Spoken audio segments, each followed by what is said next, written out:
3 weeks ago, an organization called JACOB, the Jewish Alliance of Concern Over Burma, co-sponsored a rally in front of the United Nations.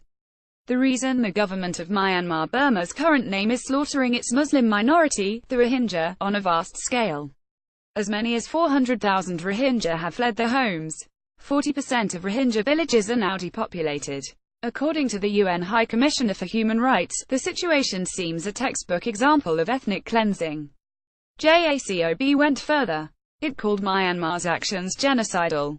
And it invoked that sacred Jewish phrase, never again.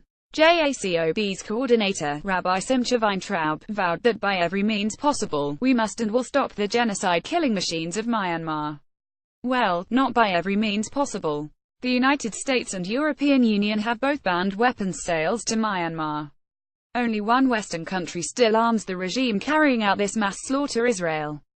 Prime Minister Benjamin Netanyahu's government has even gone to court to ensure its right to continue doing so. Yet America's most prominent Jewish organizations, despite comparing Myanmar's crimes to the Holocaust, won't publicly pressure Israel to stop. To his credit, Weintraub himself signed a rabbi's letter issued by True with a rabbinic call for human rights, urging the Israeli government to stop weapons sales to Burma, Myanmar and military training services there. But the most powerful organizations in his alliance have been painfully silent. The Conference of Presidents of Major American Jewish Organizations is a member of JACOB, but as far as I can tell from perusing its website, it has said nothing about Israeli arms sales. A phone message to the conference's press office went unanswered. Israeli weapons are being used to ethnically cleanse the Rohingya. This must stop. Matthew Dindon, September 26, 2017. Two other members of JACOB, the American Jewish Committee's Blaustein Center for Human Rights and the Jewish Council for Public Affairs, did sign a Human Rights Watch letter asking all states to immediately suspend military assistance and cooperation with Myanmar. But despite their usual focus on the Jewish state, neither organization has said anything about Israel in particular. The Anti-Defamation League in early October sent a letter to Secretary of State Rex Tillerson urging the U.S. to take financial and other punitive measures against the Burmese security forces responsible for the violence. That's great. But the United States isn't selling Myanmar weapons. Israel is. Its leaders have yet to receive an open letter from the ADL. It's a perfect illustration of the organized American Jewish community's moral schizophrenia.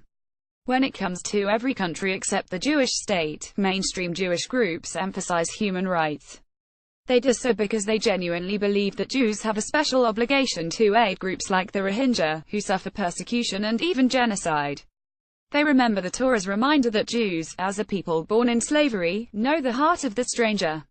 When it comes to Israel, however, these same organizations abandon human rights in favor of whataboutism.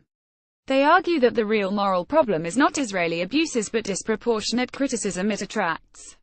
On Myanmar, these two impulses collide. American Jewish groups thunder about the ethnic cleansing there, until doing so might require criticizing Israel. Then the thunder stops. They demand that the world remember the injunction never again. But they won't remind the government whose citizens stand in silence for 2 minutes on Yom HaShoah. Last month, Ronald Lauder, president of the World Jewish Congress, after condemning the ethnic cleansing and genocide, signs of which are already strongly taking shape in Myanmar, insisted that the Jewish people, who are far too often targeted with violence and bigotry, must not remain silent in the face of such extremism. The Jewish people must not remain silent, that is, unless the ethnic cleansing and genocide are being abetted by the Jewish state. There's nothing on the World Jewish Congress website about Israeli arms sales either. In his speech last month to the United Nations, Netanyahu said Israel was fulfilling the prophet Isaiah's promise to make the Jewish people a light unto the nations, bringing salvation to the ends of the earth. There are places where Israel is indeed doing that. But in Myanmar, it is bringing not salvation but destruction. And the organized American Jewish community, through its silence, is complicit. If you say you care about the agony of the Rohingya, just not enough to risk a public confrontation with the Israeli government, then perhaps you don't really care that much at all.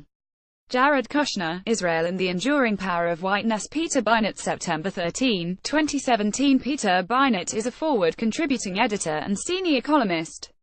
The views and opinions expressed in this article are the author's own and do not necessarily reflect those of the Forward.